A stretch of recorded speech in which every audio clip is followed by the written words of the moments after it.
La parole est un excellent trésor. Psaume 137, verset 2. Car tu élèves au-dessus de tout ton nom et ta parole. Plan. Point numéro 1.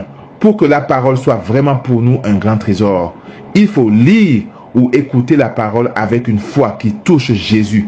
Point numéro 2. Ta parole est divine. Ta parole est Dieu. Ta parole est Jésus, le Verbe qui s'est fait chair. Point numéro 3. Ta parole est créatrice. Point numéro 4. La parole de Dieu est vivante et efficace.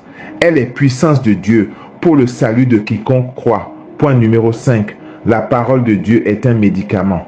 Point numéro 6. La parole de Dieu suscite la foi. Point numéro 7. La parole est nourriture. Point numéro 8. La parole nous rend heureux. La parole renvoie à une béatitude. Point numéro 9. La parole nous assure l'exaucement de nos prières. Point numéro 10. La parole est une semence impérissable, une semence qui travaille en nous pour nous donner le salut de l'âme, de l'esprit et du corps. Point numéro 11. La parole nous purifie. Point numéro 12. La parole bien méditée et mise en pratique est source de réussite, de prospérité et de bénédiction. Point numéro 13. La parole est la lumière de nos pas et la lampe de nos routes. Point numéro 14. La parole est vérité. Point numéro 15. La parole est notre miroir, notre juge. Point numéro 16. La parole est une arme dans le combat spirituel. C'est l'épée de l'esprit. Et le zèle à annoncer la bonne nouvelle constitue les chaussures du combat. Point numéro 17. La parole est comme une pluie bienfaisante. Point numéro 18. La parole est un feu, un marteau qui brise le roc. Point numéro 19. La parole est esprit et vie. La parole est un concentré d'Esprit Saint. Quand tu lis la parole, c'est comme si tu déposais ta bouche sur le robinet pour boire l'eau vive. Point numéro 20. La parole est nécessaire pour la mission. Point numéro 21. L'évangile est la pensée du Christ, la sagesse de Dieu. Point numéro 22. Le Saint-Esprit est l'auteur des Saintes Écritures. Point numéro 23. La Bible est un recueil des promesses divines qu'il faut apprendre à connaître. Corps de l'enseignement. Je me réjouis de ta parole comme celui qui trouve un grand trésor. Psaume 119, verset 162, version AELF. Tel celui qui trouve un grand butin, je me réjouis de tes promesses. Psaume 118, verset 162, version BFC. Je me réjouis de ton message, comme d'un grand trésor que j'aurais trouvé. Psaume 119, verset 162. Tes promesses me donnent de la joie, comme si j'avais trouvé un grand trésor. Psaume 137, verset 2. Car tu élèves au-dessus de tout ton nom et ta parole. Première partie. Pour que la parole soit vraiment pour nous un trésor, il faut lire ou écouter la parole avec une foi qui touche Jésus. Évangile de Marc, chapitre 5, versets 25 à 34.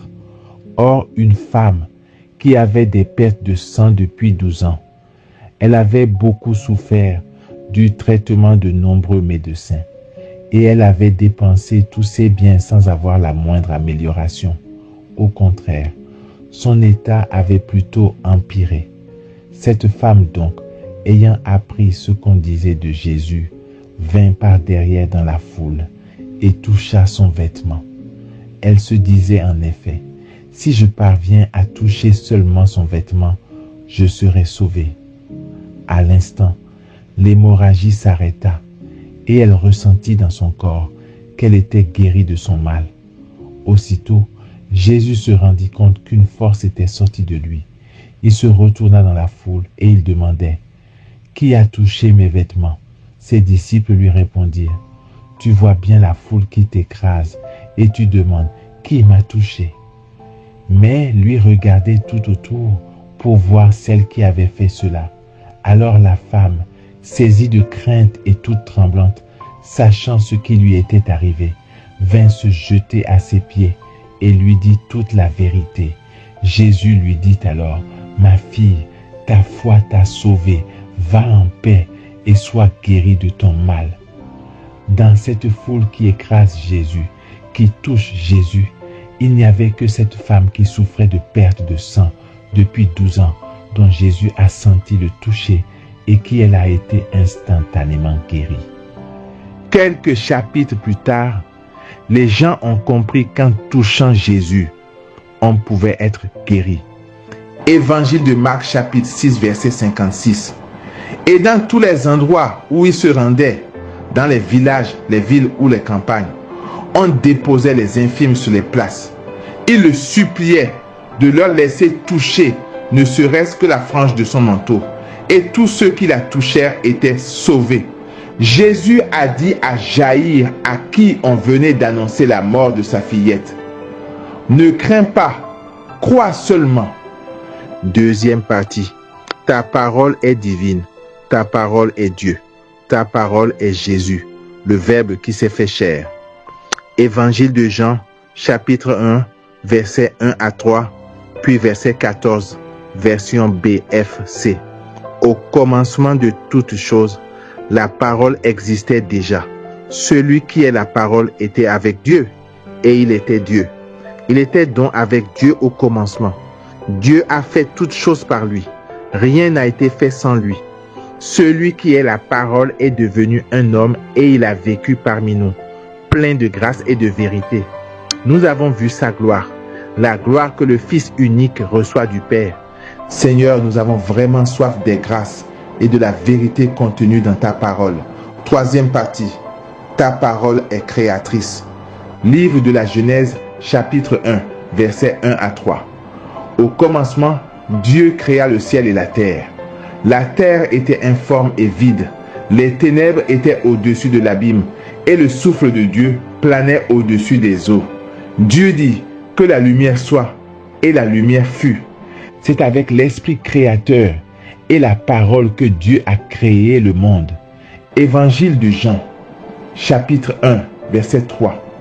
C'est par lui que tout est venu à l'existence. Et rien de ce qui s'est fait ne s'est fait sans lui.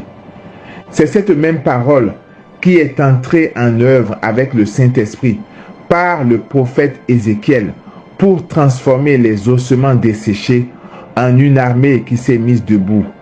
Psaume 32, versets 6 et 9. Le Seigneur a fait les cieux par sa parole, l'univers, par le souffle de sa bouche. Il parla et ce qu'il dit exista. Il commanda et ce qu'il dit survint. Livre d'Ézéchiel chapitre 37, versets 1 à 14. La main du Seigneur se posa sur moi. Par son esprit, il m'emporta et me déposa au milieu d'une vallée. Elle était pleine d'ossements. Il me fit circuler parmi eux. Le sol de la vallée en était couvert et ils étaient tout à fait desséchés. Alors le Seigneur me dit: Fils d'homme, ces ossements peuvent-ils revivre? Je lui répondis: Seigneur Dieu, c'est toi qui le sais. Il me dit alors: prophétise sur ces ossements. Tu leur diras: ossements desséchés, écoutez la parole du Seigneur. Ainsi parle le Seigneur Dieu à ces ossements. Je vais faire entrer en vous l'esprit et vous vivrez. Je vais mettre sur vous des nerfs, vous couvrir de chair et vous revêtir de peau. Je vous donnerai l'esprit et vous vivrez. Alors vous saurez que je suis le Seigneur. Je prophétisais comme j'en avais reçu l'ordre. Pendant que je prophétisais, il y eut un bruit, puis une violente secousse, et les ossements se rapprochèrent les uns des autres. Je vis qu'ils se couvraient de nerfs. La chair repoussait, la peau les recouvrait, mais il n'y avait pas d'esprit en eux. Le Seigneur me dit alors: adresse une prophétie à l'esprit. Prophétise, fils d'homme. Dis à l'esprit: ainsi parle le Seigneur Dieu. Viens des quatre vents, esprit, souffle sur ces morts et qu'ils vivent. Je prophétisais comme il m'en avait donné l'ordre, et l'esprit entra en eux. Ils revinrent à la vie et ils se dressèrent sur leurs pieds. C'était une armée immense. Puis le Seigneur me dit: fils d'homme, ces ossements, c'est toute la maison d'Israël, car ils disent: nos ossements sont desséchés, notre espérance est détruite, nous sommes perdus. C'est pourquoi prophétise. Tu leur diras: ainsi parle le Seigneur Dieu, je vais ouvrir vos tombeaux et je vous en ferai remonter, ô mon peuple, et je vous ramènerai sur la terre d'Israël. Vous saurez que je suis le Seigneur quand j'ouvrirai vos tombeaux et vous en ferai remonter, ô mon peuple. Je mettrai en vous mon esprit et vous vivrez. Aujourd'hui, nous aussi, nous devons utiliser la parole de Dieu pour prophétiser sur nos vies, pour créer notre monde d'aujourd'hui. Quatrième partie, la parole de Dieu est vivante et efficace.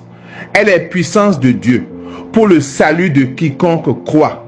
Sous-partie 1, la parole de Dieu est vivante et efficace. Épître aux Hébreux, chapitre 4, verset 12 et livre d'Isaïe, chapitre 55, verset 10 à 11. Épître aux Hébreux, chapitre 4, verset 12, version BFC. En effet, la parole de Dieu est vivante et efficace. Elle est plus tranchante qu'aucune épée à deux tranchants. Livre d'Isaïe, chapitre 55, verset 10 à 11. La pluie et la neige qui descendent des cieux n'y retournent pas sans avoir abreuvé la terre, sans l'avoir fécondée et l'avoir fait germer, donnant la semence au semeur et le pain à celui qui doit manger. Ainsi ma parole qui sort de ma bouche ne me reviendra pas sans résultat, sans avoir fait ce qui me plaît, sans avoir accompli sa mission. Sous-partie 2. La parole de Dieu est puissance de Dieu pour quiconque croit. Épître aux Romains, chapitre 1, verset 16. L'évangile est puissance de Dieu pour le salut de quiconque est devenu croyant, le juif d'abord et le païen. Elle est puissance car sa proclamation s'accompagne de signes, de guérison, de libération, de conversion. Première lettre aux Corinthiens, chapitre 2, versets 4 à 5. Puissance, et ma parole et ma prédication ne reposaient pas sur les discours persuasifs de la sagesse, mais sur une démonstration d'esprit, et de pour que votre foi repose, non pas sur la sagesse des hommes, mais sur la puissance de Dieu.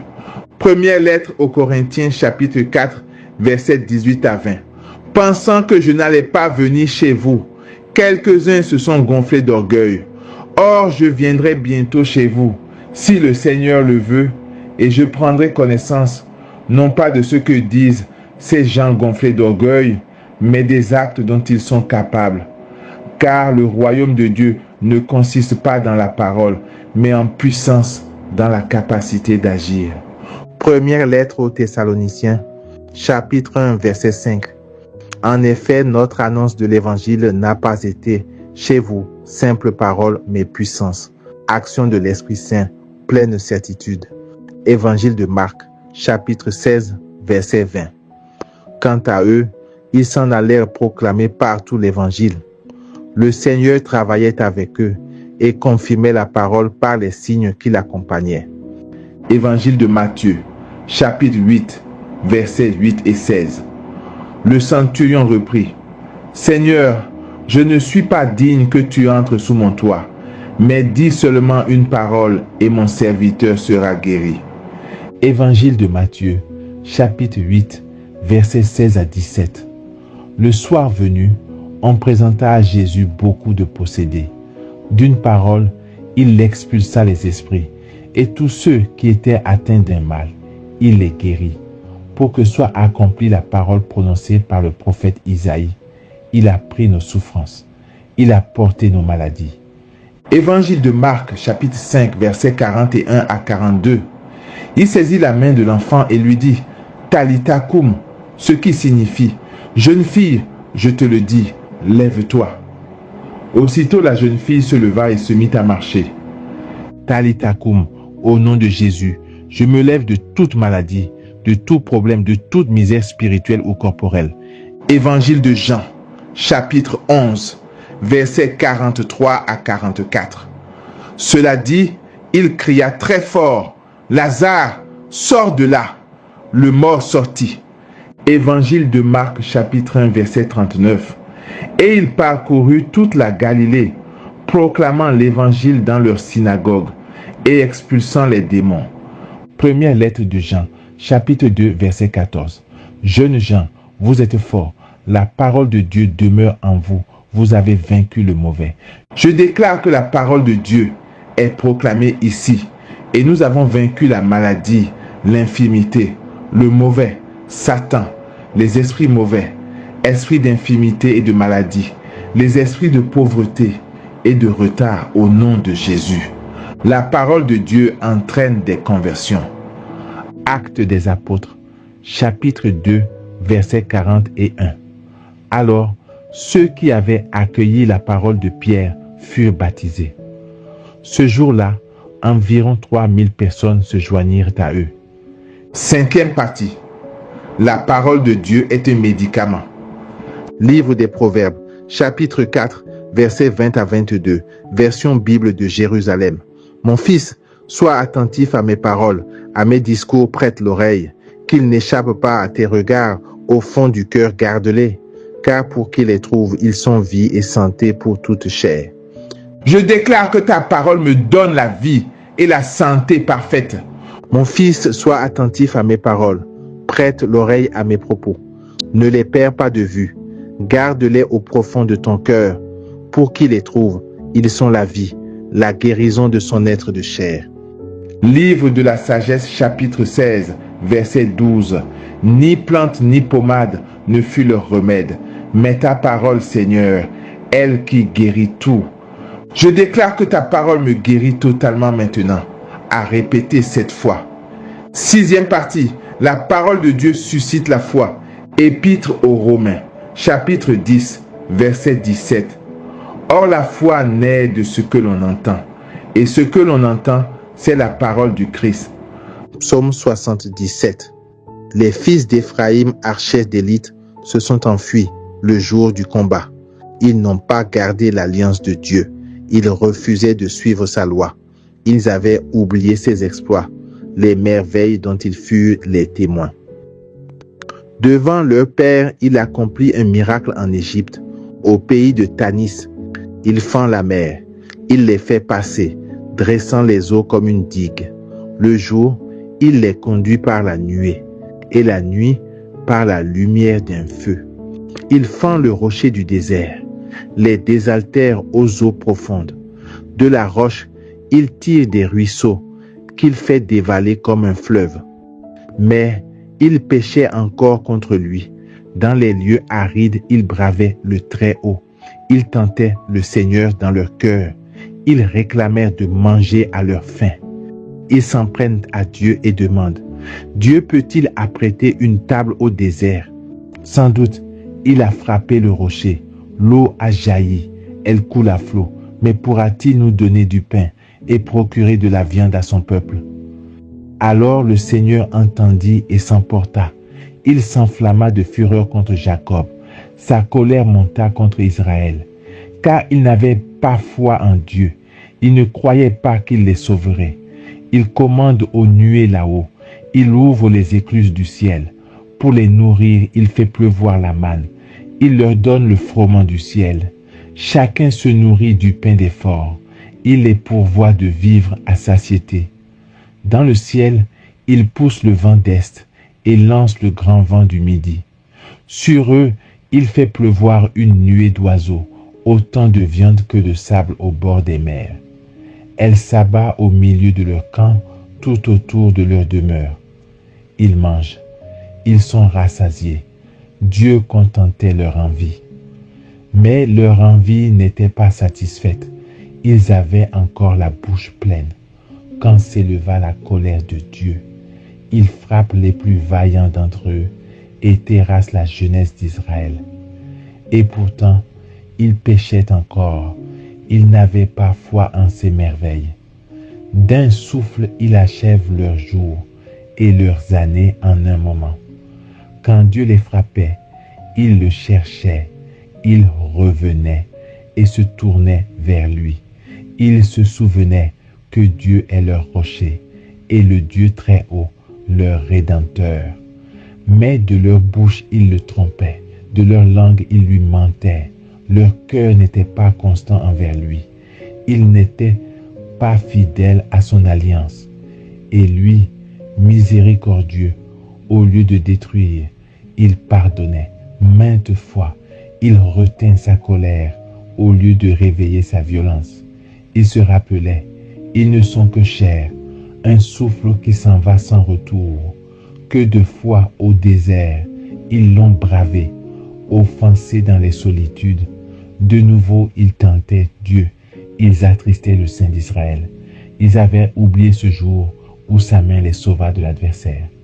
L'oubli des exploits du Seigneur entraînait souvent le manque de foi et provoquait la désobéissance. 7e partie. La parole est nourriture pour nos âmes. Livre d'Ézéchiel, chapitre 3, versets 1 à 3. Le Seigneur me dit, fils d'homme, ce qui est devant toi, mange-le, mange ce rouleau, puis va, parle à la maison d'Israël. J'ouvris la bouche, il me fit manger le rouleau et il me dit, fils d'homme, remplis ton ventre, rassasie tes entrailles avec ce rouleau que je te donne. Je le mangeai et dans ma bouche il fut doux comme du miel. Livre de Jérémie, chapitre 15, verset 16. Quand je rencontrais tes paroles, je les dévorais. Elles faisaient ma joie, les délices de mon cœur, parce que ton nom était invoqué sur moi, Seigneur, Dieu de l'univers. Évangile de Matthieu, chapitre 4, verset 4. Il est écrit, l'homme ne vit pas seulement de pain, mais de toute parole qui sort de la bouche de Dieu. Première lettre de Pierre, chapitre 2, verset 2. Comme des enfants nouveau-nés, soyez avides du lait non dénaturé de la parole qui vous fera grandir pour arriver au salut. Première lettre aux Corinthiens, chapitre 3, versets 1 à 3. Frères, quand je me suis adressé à vous, je n'ai pas pu vous parler comme à des spirituels, mais comme à des êtres seulement charnels, comme à des petits enfants dans le Christ. C'est du lait que je vous ai donné, et non de la nourriture solide. Vous n'auriez pas pu en manger, et encore maintenant, vous ne le pouvez pas, car vous êtes encore des êtres charnels. Puisqu'il y a entre vous des jalousies et des rivalités, n'êtes-vous pas toujours des êtres charnels et n'avez-vous pas une conduite toute humaine? 8e partie. La parole nous rend heureux. La parole renvoie à une béatitude. Évangile de Luc, chapitre 1, verset 45. Heureuse celle qui a cru à l'accomplissement des paroles qui lui furent dites de la part du Seigneur. Évangile de Luc, chapitre 11, verset 28. Heureux plutôt ceux qui écoutent la parole de Dieu et qui la gardent. Livre de l'Apocalypse, chapitre 1, verset 3. Heureux celui qui lit, heureux ceux qui écoutent les paroles de la prophétie et gardent ce qui est écrit en elle, car le temps est proche. 9e partie. La parole nous assure l'exaucement de nos prières. Psaume 102, versets 20 à 21. Messager du Seigneur, bénissez-le. Invincible porteur de ses ordres, attentif au son de sa parole. Bénissez-le, armée du Seigneur, serviteur qui exécutait ses désirs. Évangile de Jean, chapitre 15, verset 7. Si vous demeurez en moi et que mes paroles demeurent en vous, demandez tout ce que vous voulez et cela se réalisera pour vous. Deuxième lettre aux Corinthiens, chapitre 1, verset 20. Et toutes les promesses de Dieu ont trouvé leur oui dans sa personne. Aussi est-ce par le Christ que nous disons à Dieu notre Amen, notre oui pour sa gloire. 10e partie. La parole est une semence impérissable, une semence qui travaille en nous pour nous donner le salut de l'âme, de l'esprit et du corps. Évangile de Luc, chapitre 8, verset 11. La semence, c'est la parole de Dieu. Première lettre de Pierre, chapitre 1, versets 23 à 25, version liturgique. Car Dieu vous a fait renaître, non pas d'une semence périssable, mais d'une semence impérissable, sa parole vivante qui demeure. C'est pourquoi il est écrit, toute chair est comme l'herbe, toute sa gloire, comme l'herbe en fleur. L'herbe se dessèche et la fleur tombe, mais la parole du Seigneur demeure pour toujours. Or, cette parole est celle de la bonne nouvelle qui vous a été annoncée. En effet, vous êtes nés de nouveau, non de père mortel, mais grâce à une semence immortelle, grâce à la parole vivante et éternelle de Dieu. Car il est écrit, tous les humains sont comme l'herbe et toute leur gloire comme la fleur des champs. L'herbe sèche et la fleur tombe, mais la parole du Seigneur demeure pour toujours. Épître de Jacques, chapitre 1, verset 21. Accueillez dans la douceur la parole semée en vous. C'est elle qui peut sauver vos âmes. Première lettre aux Thessaloniciens, chapitre 2, verset 13. Et voici pourquoi nous ne cessons de rendre grâce à Dieu. Quand vous avez reçu la parole de Dieu que nous vous faisions entendre, vous l'avez accueillie pour ce qu'elle est réellement. Non pas une parole d'homme, mais la parole de Dieu qui est à l'œuvre en vous, les croyants. Comment la parole est à l'œuvre en nous? Par la déclaration. Livre des Proverbes, chapitre 18, versets 20 à 21. C'est du fruit de sa bouche que l'homme rassasie son corps. C'est du produit de ses lèvres qu'il se rassasie. La mort et la vie sont au pouvoir de la langue. Quiconque l'aime en mangera les fruits. Épître aux Romains, chapitre 10, versets 9 à 10. En effet, si de ta bouche tu affirmes que Jésus est Seigneur, si dans ton cœur tu crois que Dieu l'a ressuscité d'entre les morts, alors tu seras sauvé. Car c'est avec le cœur que l'on croit pour devenir juste. C'est avec la bouche que l'on affirme sa foi pour parvenir au salut. Les effets de cette déclaration. Épître aux Romains, chapitre 10, verset 10. C'est avec la bouche que l'on affirme sa foi pour parvenir au salut.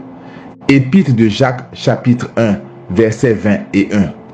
Accueillez dans la douceur la parole semée en vous. C'est elle qui peut sauver vos âmes. Livre des Proverbes, chapitre 4, versets 20 à 22. Mon fils, sois attentif à mes paroles, à mes discours, prête l'oreille, qu'ils n'échappent pas à tes regards. Au fond du cœur, garde-les. Car pour qui les trouve, ils sont vie et santé pour toute chair. 11e partie. La parole nous purifie. Psaume 12, verset 7. Les paroles du Seigneur sont des paroles pures, argent passé au feu, affiné 7 fois. Évangile de Jean, chapitre 15, verset 3. Mais vous, déjà vous voici purifiés grâce à la parole que je vous ai dite. 12e partie. La parole bien méditée et mise en pratique est source de réussite, de prospérité et de bénédiction. Épître de Jacques, chapitre 1, verset 22. Mettez la parole en pratique. Ne vous contentez pas de l'écouter. Ce serait vous faire illusion. Évangile de Matthieu, chapitre 7, versets 24 à 27. Ainsi, celui qui entend les paroles que je dis là et les met en pratique est comparable à un homme prévoyant qui a construit sa maison sur le roc. La pluie est tombée, les torrents ont dévalé, les vents ont soufflé et se sont abattus sur cette maison. La maison ne s'est pas écroulée, car elle était fondée sur le roc. Et celui qui entend de moi ces paroles sans les mettre en pratique est comparable à un homme insensé qui a construit sa maison sur le sable. La pluie est tombée, les torrents ont dévalé, les vents ont soufflé. Ils sont venus battre cette maison. La maison s'est écroulée et son écroulement a été complet. Livre de Josué, chapitre 1, verset 8. Ce livre de la loi ne quittera pas tes lèvres. Tu le murmureras jour et nuit, afin que tu veilles à agir, selon tout ce qui s'y trouve écrit. Alors tu feras prospérer tes entreprises. Alors tu réussiras. Que ce livre de la loi ne s'éloigne point de ta bouche. Médite-le jour et nuit, pour agir fidèlement selon tout ce qui y est écrit. Car c'est alors que tu auras du succès dans tes entreprises. C'est alors que tu réussiras. Psaume 1, versets 1 à 4. Heureux est l'homme qui n'entre pas au conseil des méchants, qui ne suit pas le chemin des pécheurs, ne siège pas avec ceux qui ricanent, mais se plaît dans la loi du Seigneur et murmure sa loi jour et nuit. Il est comme un arbre planté près d'un ruisseau, qui donne du fruit en son temps, et jamais son feuillage ne meurt. Tout ce qu'il entreprend réussira. Tel n'est pas le sort des méchants. Mais ils sont comme la paille balayée par le vent. 13e partie. La parole est la lumière de nos pas et la lampe de nos routes. Psaume 118, verset 105. Ta parole est la lumière de mes pas, la lampe de ma route. Épître aux Philippiens chapitre 2, versets 15 à 16. Vous brillez comme les astres dans l'univers, en tenant ferme la parole de vie. 14e partie. La parole est vérité. Évangile de Jean, chapitre 17, verset 17. Sanctifie-les dans la vérité. Ta parole est vérité. 15e partie. La parole est notre miroir, notre juge. Épître de Jacques, chapitre 1, versets 23 à 25. L'obéissance à la parole est la marque du christianisme authentique. Car si quelqu'un écoute la parole sans la mettre en pratique, il est comparable à un homme qui observe dans un miroir son visage tel qu'il est et qui, aussitôt après, s'en va en oubliant comment il était. Au contraire, celui qui se penche sur la loi parfaite, celle de la liberté, et qui s'y tient, lui qui l'écoute non pour l'oublier, mais pour la mettre en pratique dans ses actes, celui-là sera heureux d'agir ainsi. Évangile de Jean, chapitre 12, verset 48.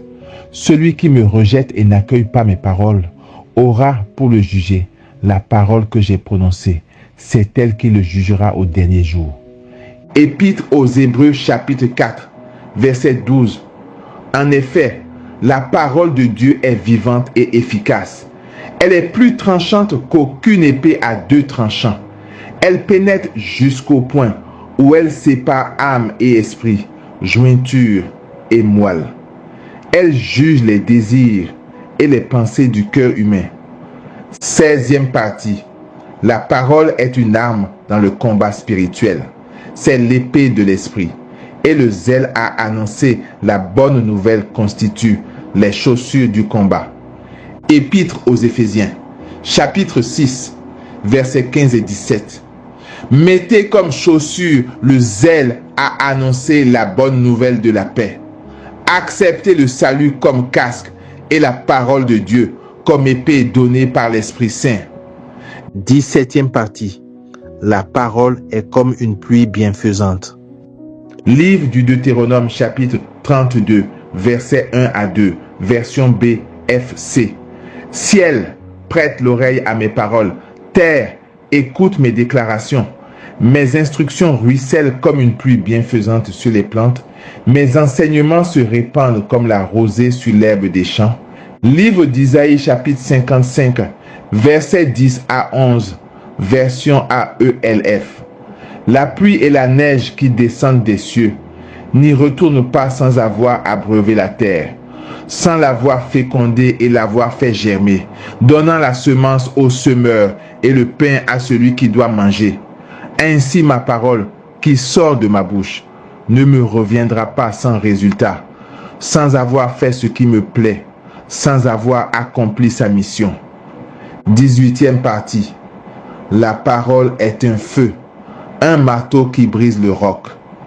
Livre de Jérémie chapitre 5 verset 14.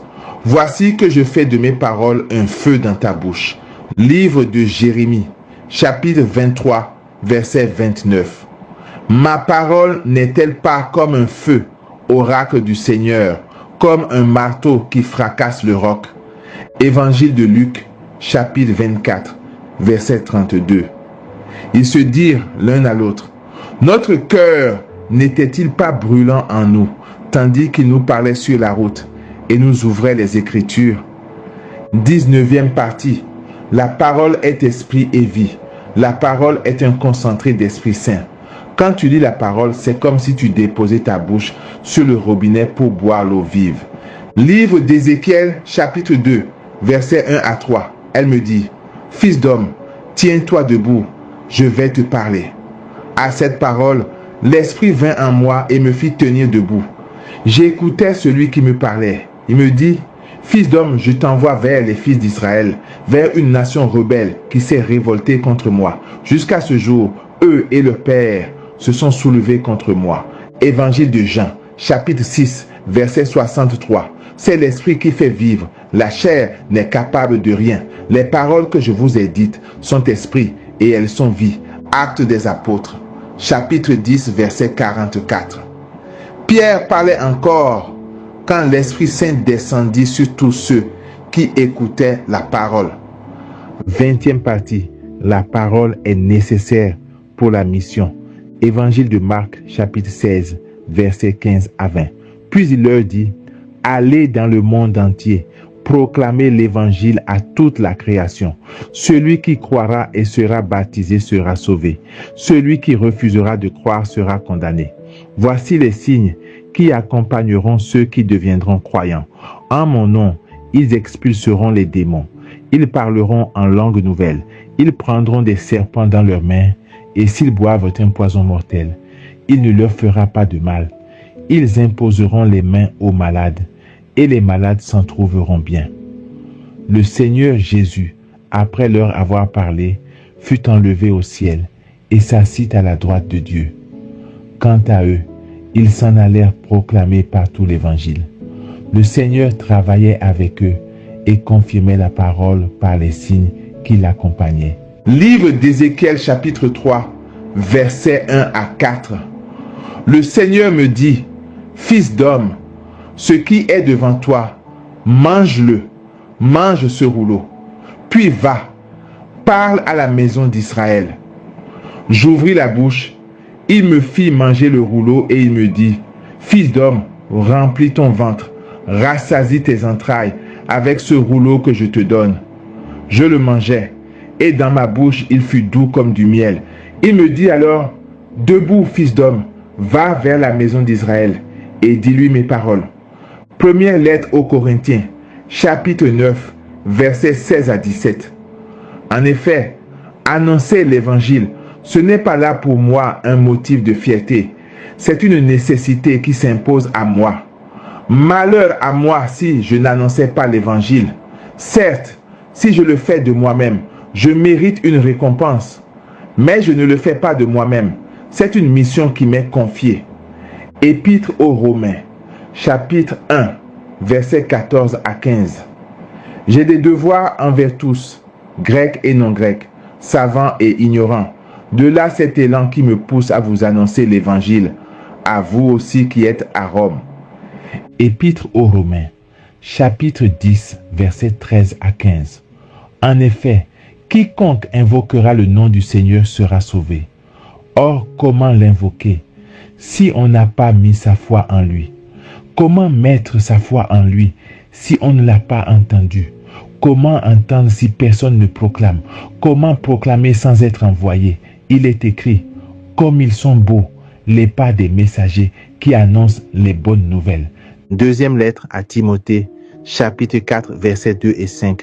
Proclame la parole, intervient à temps et à contre-temps, dénonce le mal, fait des reproches, encourage toujours avec patience et souci d'instruire.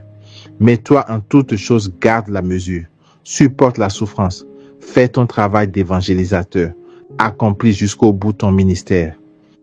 21e partie. L'évangile est la pensée du Christ, la sagesse de Dieu. Première lettre aux Corinthiens, chapitre 2, versets 7 à 8 et verset 16. Au contraire, ce dont nous parlons, c'est de la sagesse du mystère de Dieu, sagesse tenue cachée, établie par lui dès avant les siècles, pour nous donner la gloire. Aucun de ceux qui dirigent ce monde ne l'a connu, car s'il l'avait connu, il n'aurait jamais crucifié le Seigneur de gloire.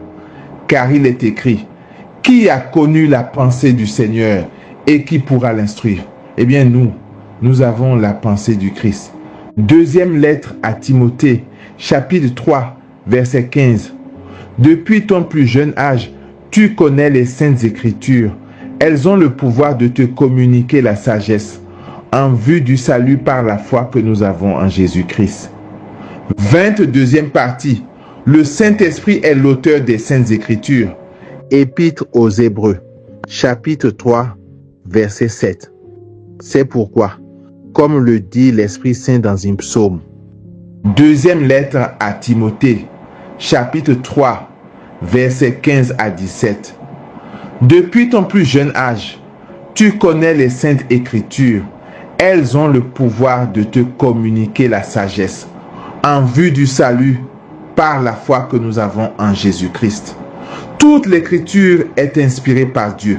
Elle est utile pour enseigner, dénoncer le mal, redresser, éduquer dans la justice. Grâce à elle, l'homme de Dieu sera accompli, équipé pour faire toutes sortes de biens. 23e partie. La Bible, notre Ancien et Nouveau Testament, est un recueil des promesses divines qu'il faut apprendre à connaître. Les promesses représentent la limite de l'engagement de Dieu envers le croyant.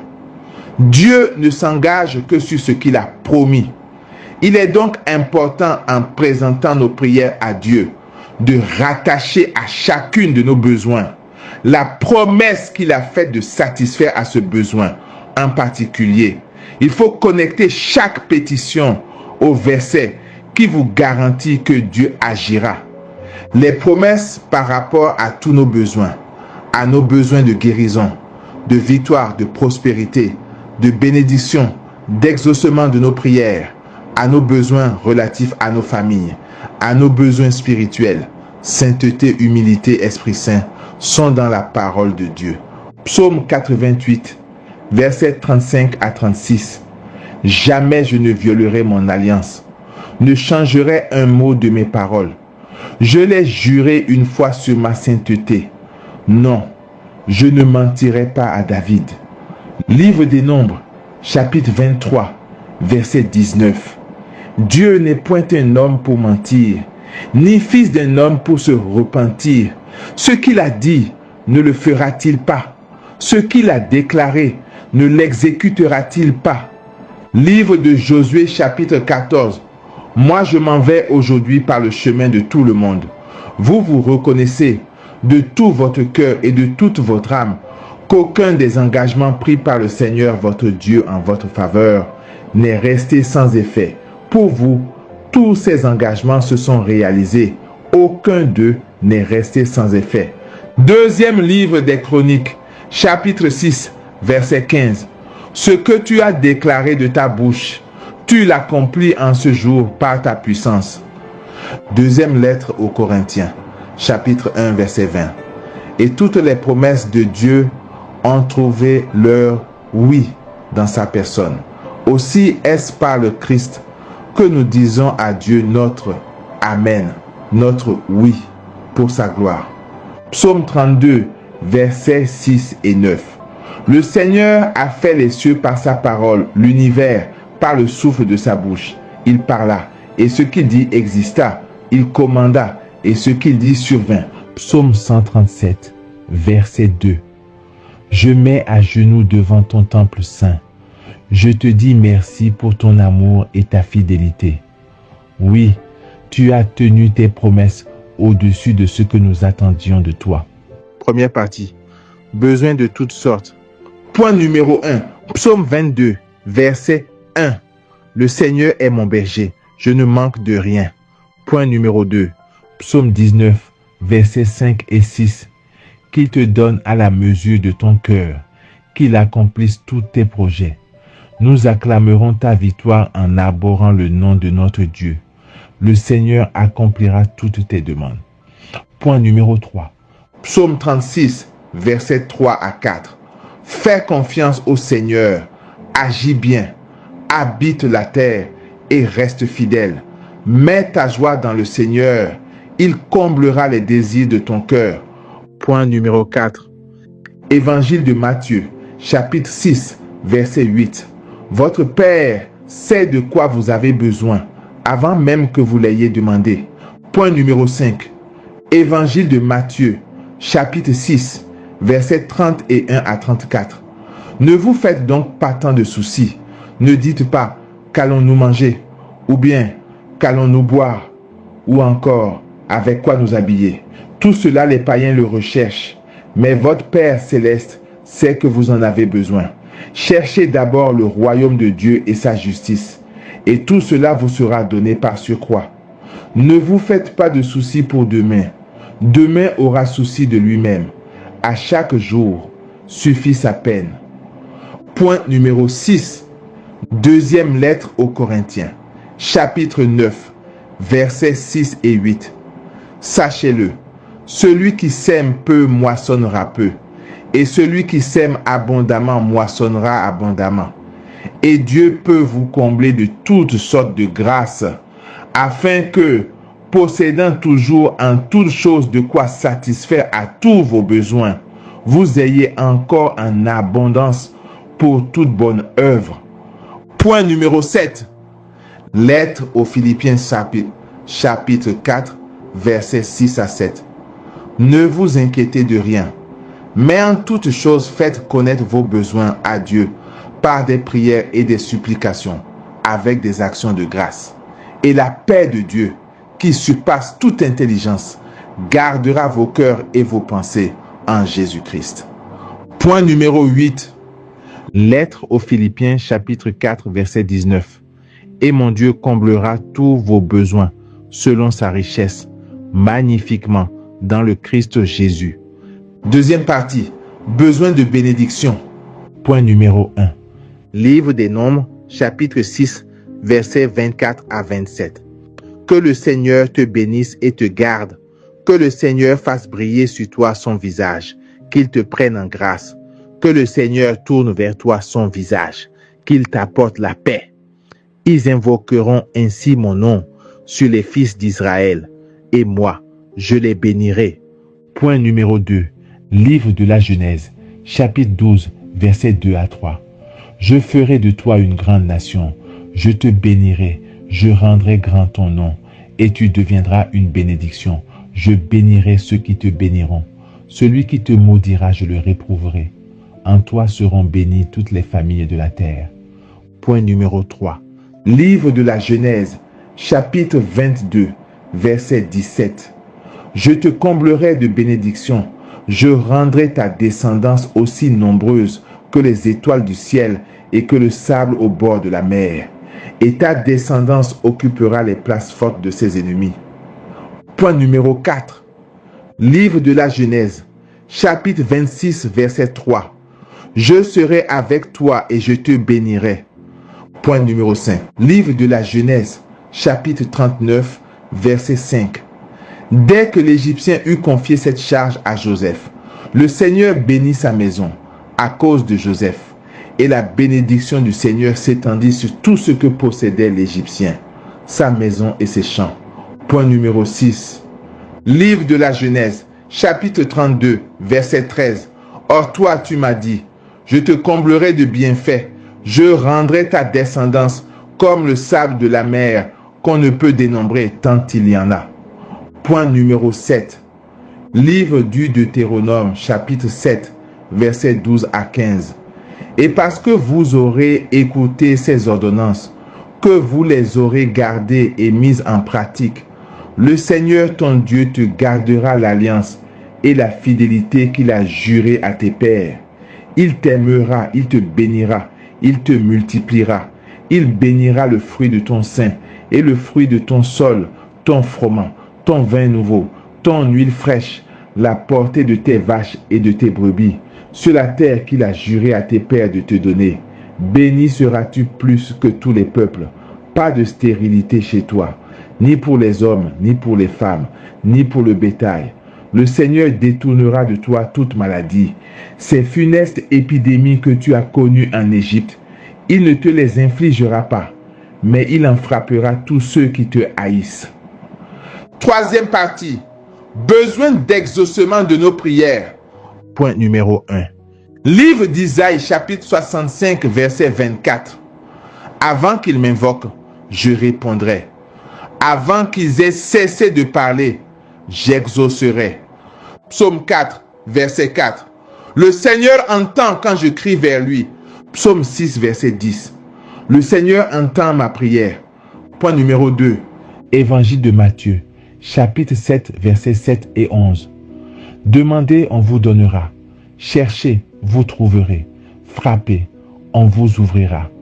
Si donc vous, qui êtes mauvais, vous savez donner de bonnes choses à vos enfants, combien plus votre Père, qui est aux cieux, donnera-t-il de bonnes choses à ceux qui les lui demandent? Point numéro 3. Évangile de Matthieu, chapitre 18, verset 19. Et pareillement, Amen, je vous le dis, si deux d'entre vous sur la terre se mettent d'accord pour demander quoi que ce soit, ils l'obtiendront de mon Père qui est aux cieux. Point numéro 4. Évangile de Matthieu, chapitre 21, verset 22. Tout ce que vous demanderez dans votre prière avec foi, vous l'obtiendrez. Point numéro 5. Évangile de Marc, chapitre 11, verset 24. Tout ce que vous demandez dans la prière, croyez que vous l'avez obtenu, et cela vous sera accordé. Point numéro 6. Évangile de Luc, chapitre 18, versets 7 et 8. Jésus disait à ses disciples une parabole sur la nécessité pour eux de toujours prier sans se décourager. Et Dieu ne ferait pas justice à ses élus, qui crient vers lui jour et nuit. Les fait-il attendre? Je vous le déclare, bien vite, il leur fera justice. Cependant, le Fils de l'homme, quand il viendra, trouvera-t-il la foi sur la terre? Point numéro 7. Évangile de Jean, chapitre 14, verset 14. Quand vous me demanderez quelque chose en mon nom, moi, je le ferai. Évangile de Jean, chapitre 15, verset 7. Si vous demeurez en moi et que mes paroles demeurent en vous, demandez tout ce que vous voulez et cela se réalisera pour vous. Évangile de Jean, chapitre 15, verset 16. Alors, tout ce que vous demanderez au Père en mon nom, il vous le donnera. Évangile de Jean, chapitre 16, versets 23 à 24. Ce que vous demanderez au Père en mon nom, il vous le donnera.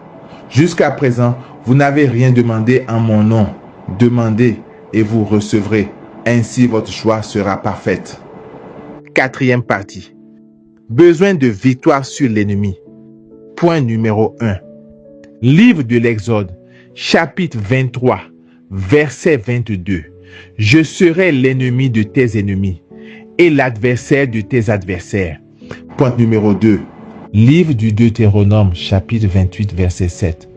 Le Seigneur te donnera la victoire sur tes ennemis qui s'élèveront contre toi. Ils sortiront contre toi par un seul chemin et ils s'enfuiront devant toi par 7 chemins.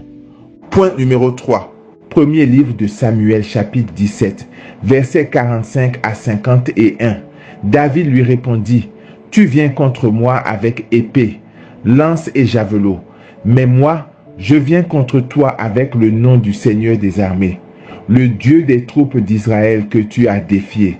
Aujourd'hui, le Seigneur va te livrer entre mes mains. Je vais t'abattre, te trancher la tête, donner aujourd'hui même les cadavres de l'armée philistine aux oiseaux du ciel et aux bêtes de la terre.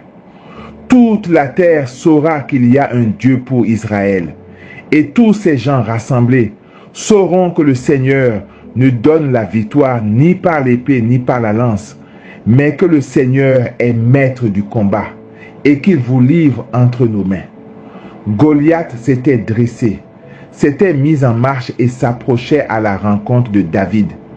Celui-ci s'élança et courut vers les lignes des ennemis à la rencontre du Philistin. Il plongea la main dans son sac et en retira un caillou qu'il lança avec sa fronde. Il atteignit le Philistin au front, le caillou s'y enfonça et Goliath tomba face contre terre.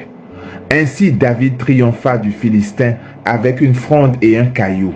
Quand il frappa le Philistin et le mit à mort, il n'avait pas d'épée à la main. Mais David courut, arrivé près du Philistin. Il lui prit son épée, qu'il tira du fourreau, et le tua en lui coupant la tête. Quand les Philistins virent que leur héros était mort, ils prirent la fuite. Point numéro 5. Deuxième livre de Samuel, chapitre 8, verset 14. En tout lieu où allait David, Le Seigneur lui donnait la victoire. Point numéro 6. Livre de Jérémie, chapitre 1, versets 18 à 19. Moi, je fais de toi aujourd'hui une ville fortifiée, une colonne de fer, un rempart de bronze, pour faire face à tout le pays, au roi de Juda et à ses princes, à ses prêtres et à tout le peuple du pays. Ils te combattront, mais ils ne pourront rien contre toi, car je suis avec toi pour te délivrer. Oracle du Seigneur. Point numéro 7. Livre de Jérémie, chapitre 20, verset 11. Mais le Seigneur est avec moi, tel un guerrier redoutable. Mes persécuteurs trébucheront, ils ne réussiront pas. Leur défaite les couvrira de honte, d'une confusion éternelle inoubliable. Point numéro 8. Livre d'Isaïe, chapitre 54, versets 15 et 17.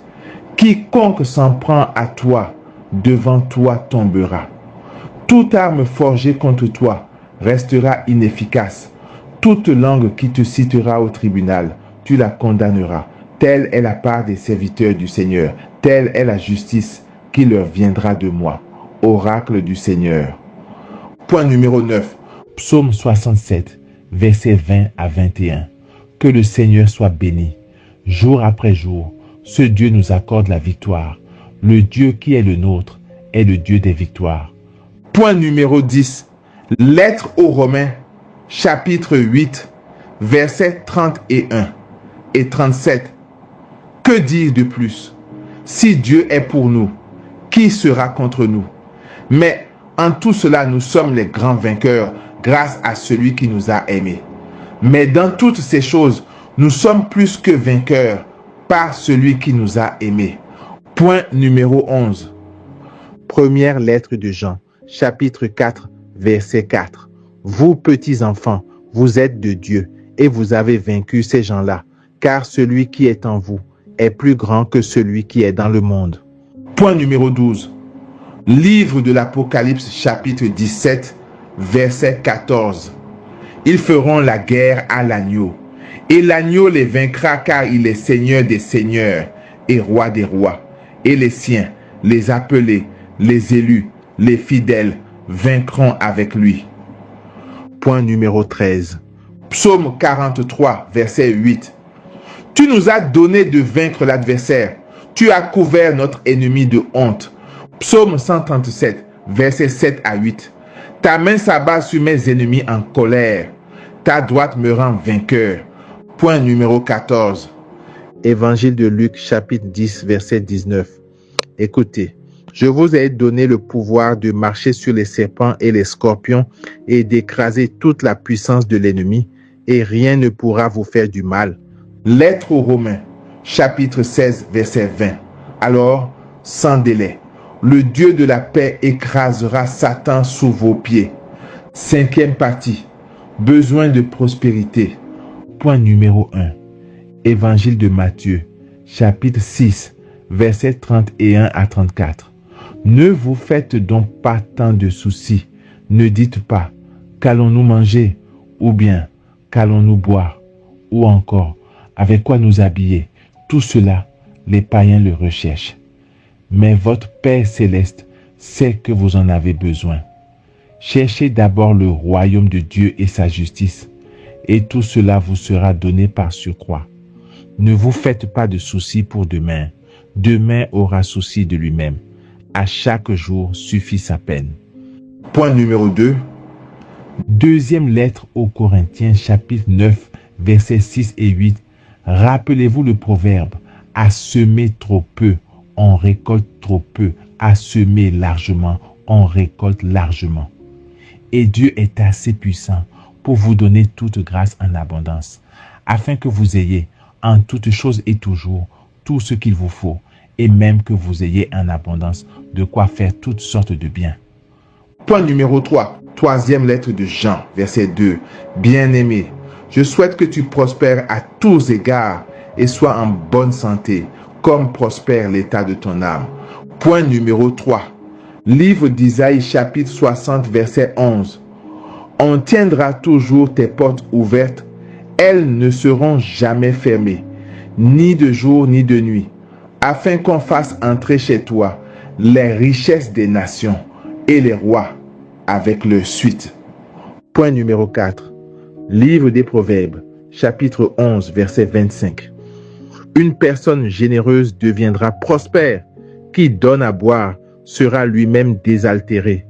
L'âme bienfaisante sera rassasiée, et celui qui arrose sera lui-même arrosé. Point numéro 5. Psaume 22, verset 1. Le Seigneur est mon berger, je ne manque de rien. Point numéro 6. Psaume 111, verset 1 et 3. Alléluia. Heureux qui craint le Seigneur, qui aime entièrement sa volonté. Les richesses affluent dans sa maison. À jamais se maintiendra sa justice. Point numéro 7. Livre de la Genèse, chapitre 39, versets 2 à 3. Le Seigneur était avec Joseph, et tout lui réussissait. Il vivait dans la maison de son maître, l'Égyptien. Ce dernier vit que le Seigneur était avec Joseph et faisait réussir tout ce qu'il entreprenait. Point numéro 8. Livre du Deutéronome, chapitre 8, versets 12 à 14.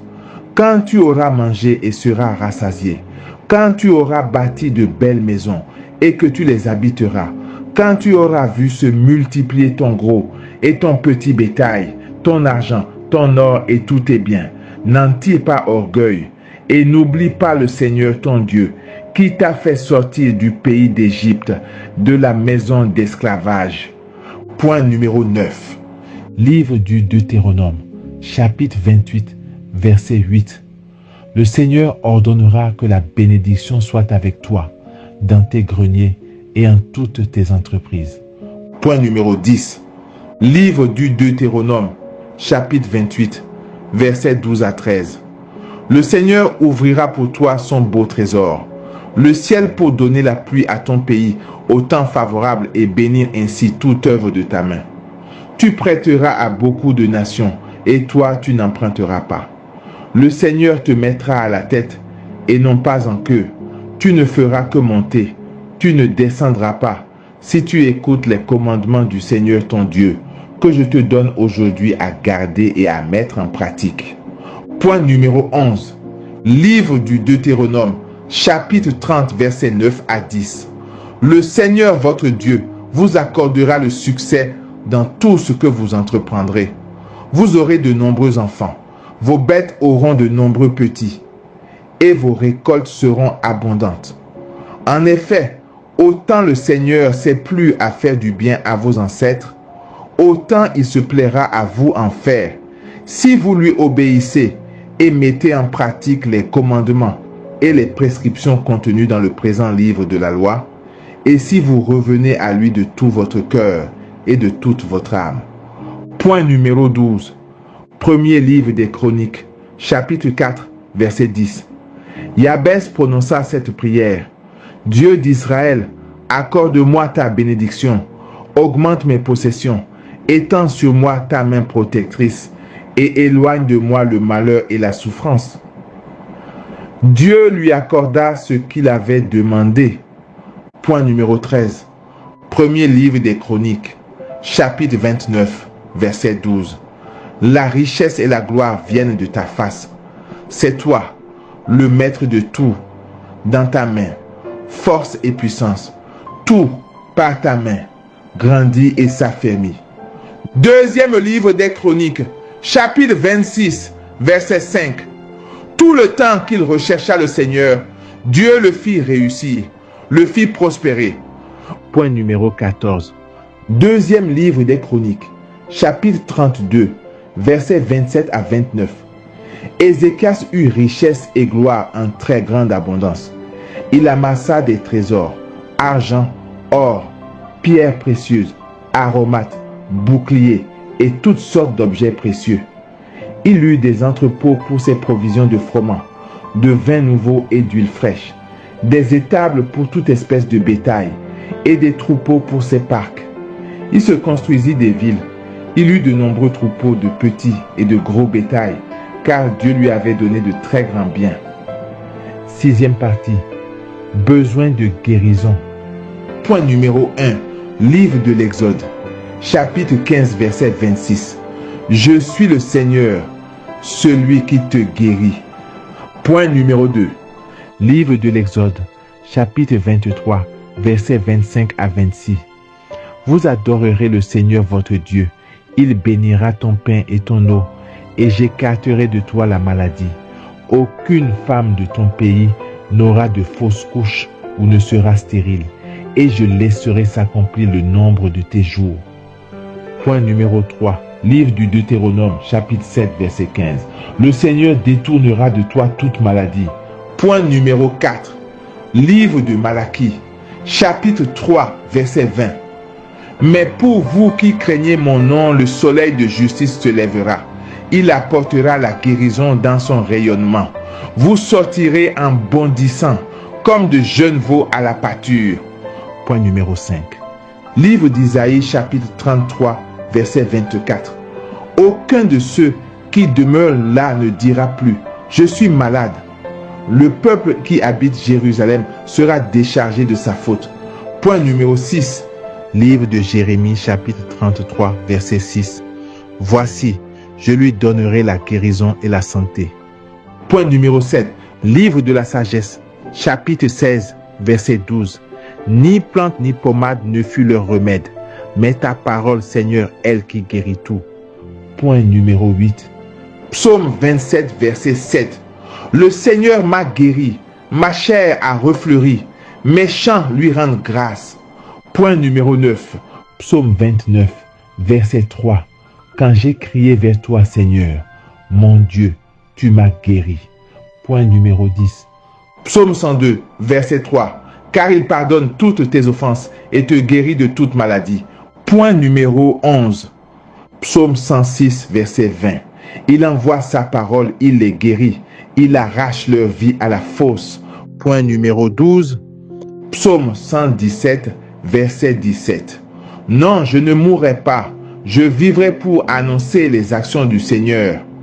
Point numéro 13. Évangile de Matthieu, chapitre 8, verset 17. Afin que s'accomplisse l'oracle d'Isaïe le prophète. Il a pris nos infirmités et s'est chargé de nos maladies. Point numéro 14. Livre d'Isaïe, chapitre 53, versets 3 à 5.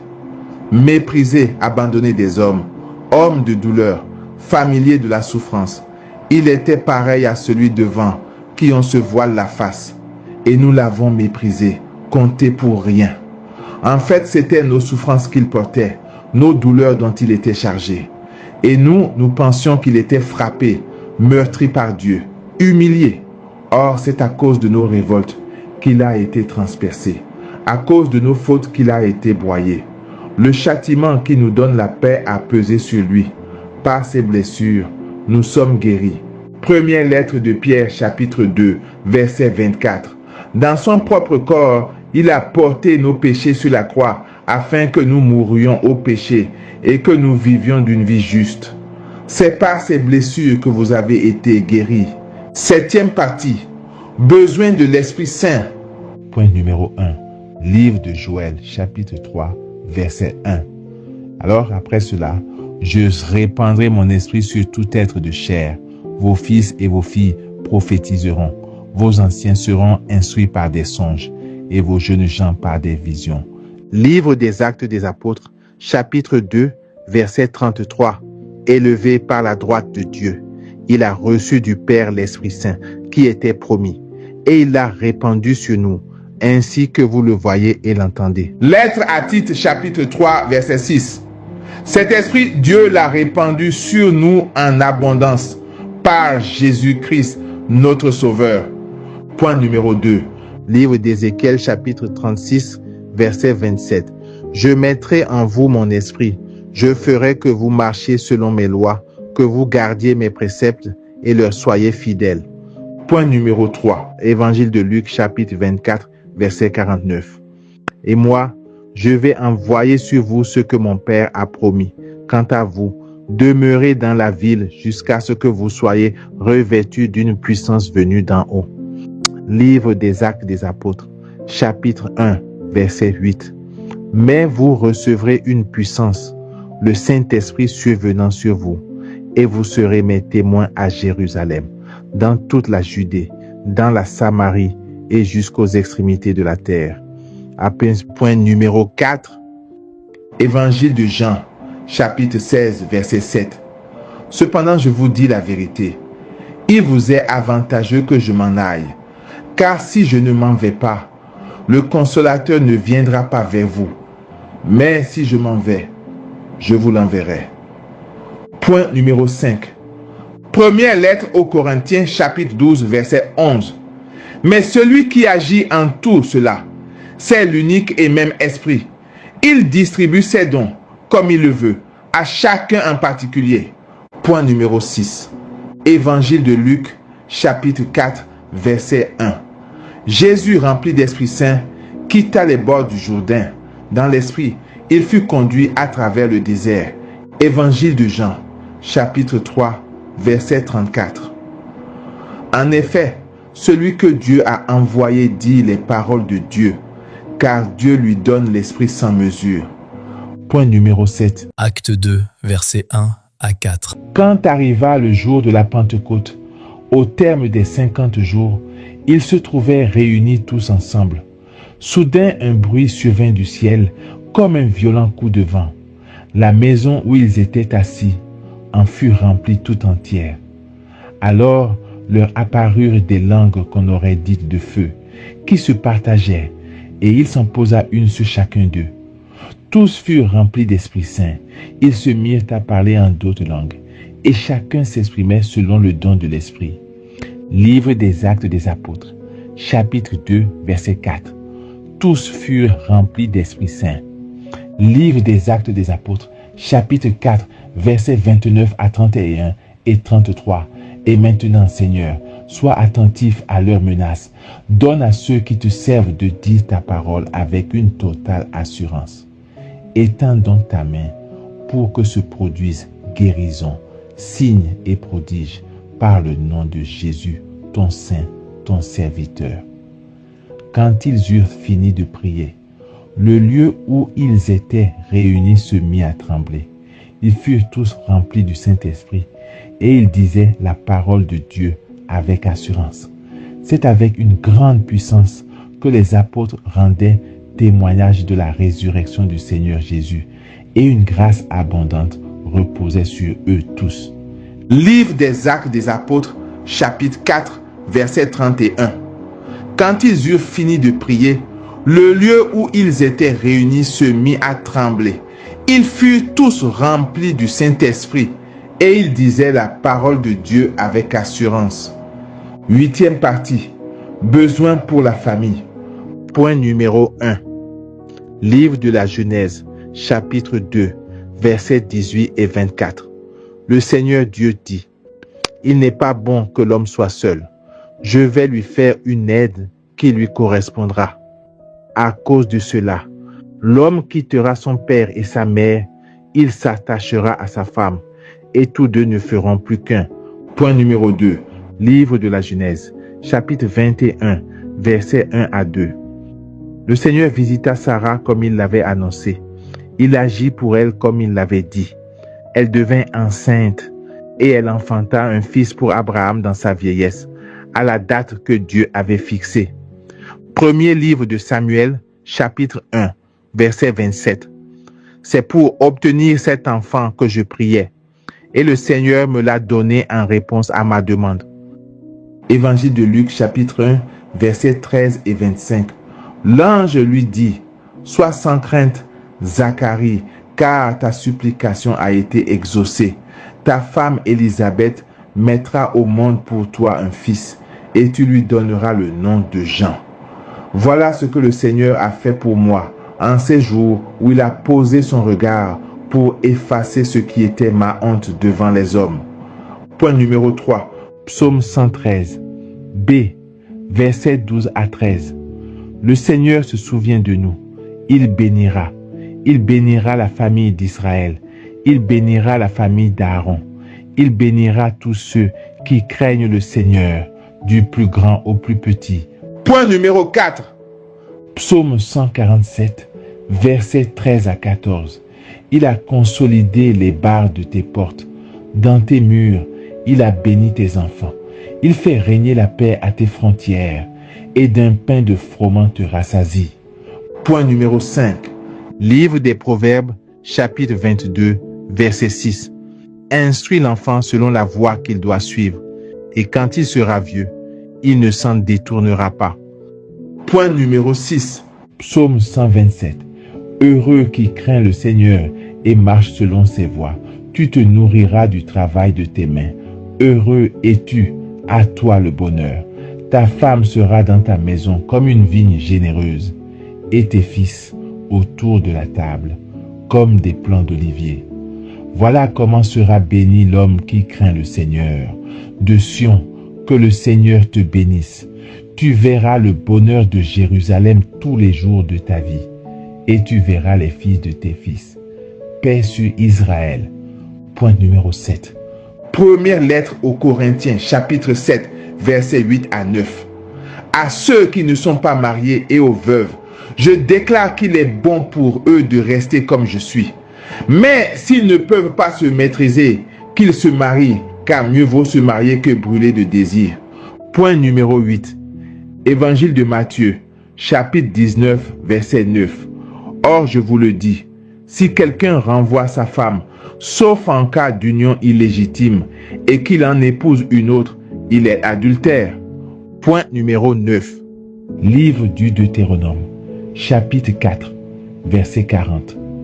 Tu garderas les décrets et les commandements du Seigneur que je te donne aujourd'hui, afin d'avoir, toi et tes fils, bonheur et longue vie sur la terre, que te donne le Seigneur ton Dieu tous les jours. Point numéro 10. Conseil pour les mariés.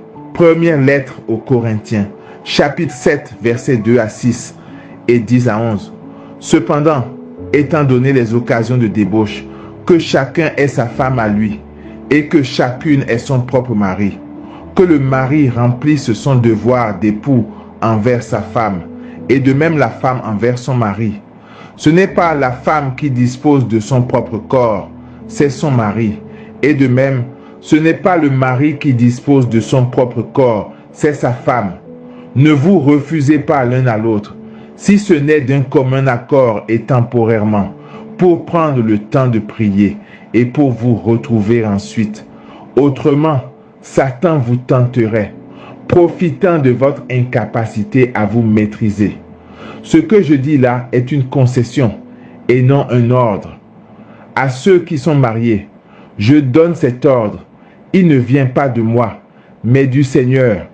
Que la femme ne se sépare pas de son mari, et même si elle est séparée, qu'elle reste seule ou qu'elle se réconcilie avec son mari, et que le mari ne renvoie pas sa femme. Point numéro 11. Le code domestique. Lettre aux Éphésiens chapitre 5, versets 20 et 1 à chapitre 6, verset 4. Par respect pour le Christ, soyez soumis les uns aux autres. Femmes, les femmes à leur mari, comme au Seigneur Jésus, car le mari est le chef de sa femme, comme le Christ est le chef de l'Église. Le Christ est en effet le sauveur de l'Église, qui est son corps. Les femmes doivent donc se soumettre en tout à leur mari, tout comme l'Église se soumet au Christ. Hommes, vous les hommes, aimez votre femme à l'exemple du Christ. Il a aimé l'Église, il s'est livré lui-même pour elle, afin de la rendre sainte en la purifiant par le bain de l'eau baptismale accompagnée d'une parole. Enfants, lettre aux Éphésiens, chapitre 6, versets 1 à 3. Vous les enfants, obéissez à vos parents dans le Seigneur, car c'est cela qui est juste. Honore ton père et ta mère, c'est le premier commandement, qui soit assorti d'une promesse. Ainsi tu seras heureux, et tu auras longue vie sur la terre. Parents, lettre aux Éphésiens chapitre 6 verset 4. Et vous, les parents, ne poussez pas vos enfants à la colère, mais élevez-les en leur donnant une éducation et des avertissements inspirés par le Seigneur. Point numéro 12. Code domestique. Lettre aux Colossiens, chapitre 3, versets 18 à 20 et 1. Femmes, vous les femmes, soyez soumises à votre mari, dans le Seigneur, c'est ce qui convient. Hommes, et vous les hommes, aimez votre femme, ne soyez pas désagréables avec elle. Enfants, vous les enfants, obéissez en toutes choses à vos parents, cela est beau dans le Seigneur. Parents, et vous les parents, n'exaspérez pas vos enfants, vous risqueriez de les décourager. Point numéro 13. Devoir des époux et des épouses. Devoir des épouses. Première lettre de Pierre, chapitre 3, versets 1 à 6. Vous les femmes, soyez soumises à votre mari, pour que, même si certains refusent d'obéir à la parole de Dieu, ils soient gagnés par la conduite de leurs femmes et non par des paroles, en ouvrant les yeux devant votre attitude pure et pleine de respect. Que votre parure ne soit pas extérieure, coiffure élaborée, bijoux d'or, vêtements recherchés, mais qu'elle soit une qualité d'humanité au plus intime de votre cœur, parure impérissable d'un esprit doux et paisible. Voilà ce qui a grande valeur devant Dieu. C'est cela qui faisait la parure des saintes femmes de jadis, elles qui espéraient en Dieu, soumises chacune à leur mari, comme Sarah qui obéissait à Abraham en l'appelant Seigneur. Vous êtes devenues les filles de Sarah en faisant le bien, sans vous laisser troubler par aucune crainte. Devoir des époux. Première lettre de Pierre, chapitre 3, verset 7. De même, vous les maris, sachez comprendre dans la vie commune que la femme est un être plus délicat. Accordez-lui l'honneur qui lui revient, puisqu'elle hérite, au même titre que vous, de la grâce de la vie. Ainsi, rien ne fera obstacle à vos prières. Point numéro 14. Respect des parents. Livre du Siracide, chapitre 3, versets 3 à 9. Celui qui honore son père obtient le pardon de ses péchés. Celui qui glorifie sa mère est comme celui qui amasse un trésor. Et c'est amasser un trésor que d'honorer sa mère. Celui qui honore son père aura de la joie dans ses enfants. Au jour de sa prière, il sera exaucé. Celui qui glorifie son père verra de longs jours. Celui qui obéit au Seigneur donne du réconfort à sa mère. Celui qui craint le Seigneur honorera son père et servira ses parents comme des maîtres. Honore ton père en acte et en parole, afin que sa bénédiction vienne sur toi. Car la bénédiction d'un père affermit la maison de ses enfants, mais la malédiction d'une mère en sape les fondations. 9e partie. Besoin de sainteté et d'humilité. Point numéro 1. Première lettre de Pierre, chapitre 1, versets 14 à 16. Comme des enfants qui obéissent, cessez de vous conformer aux convoitises d'autrefois, quand vous étiez dans l'ignorance, mais à l'exemple du Dieu saint qui vous a appelé, devenez saints, vous aussi, dans toute votre conduite, puisqu'il est écrit, vous serez saints, car moi, je suis saint. Point numéro 2. Lettre aux Hébreux, chapitre 12, verset 14. Recherchez activement la paix avec tous et la sainteté sans laquelle personne ne verra le Seigneur. Point numéro 3. Première lettre aux Thessaloniciens, chapitre 4, verset 7. En effet, Dieu nous a appelés, non pas pour que nous restions dans l'impureté, mais pour que nous vivions dans la sainteté. Point numéro 4. Livre des Nombres, chapitre 12, verset 3. Or, Moïse était très humble, l'homme le plus humble que la terre ait porté. Point numéro 5. Lettre de Jacques, chapitre 4, verset 6. Dieu s'oppose aux orgueilleux, aux humbles il accorde sa grâce. Point numéro 6. Première lettre de Jean, chapitre 1, verset 7. Mais si nous marchons dans la lumière, comme il est lui-même dans la lumière, nous sommes en communion les uns avec les autres. Et le sang de Jésus, son Fils, nous purifie de tout péché. Point numéro 7. Évangile de Matthieu, chapitre 5, verset 48. Vous donc, vous serez parfaits comme votre Père céleste est parfait.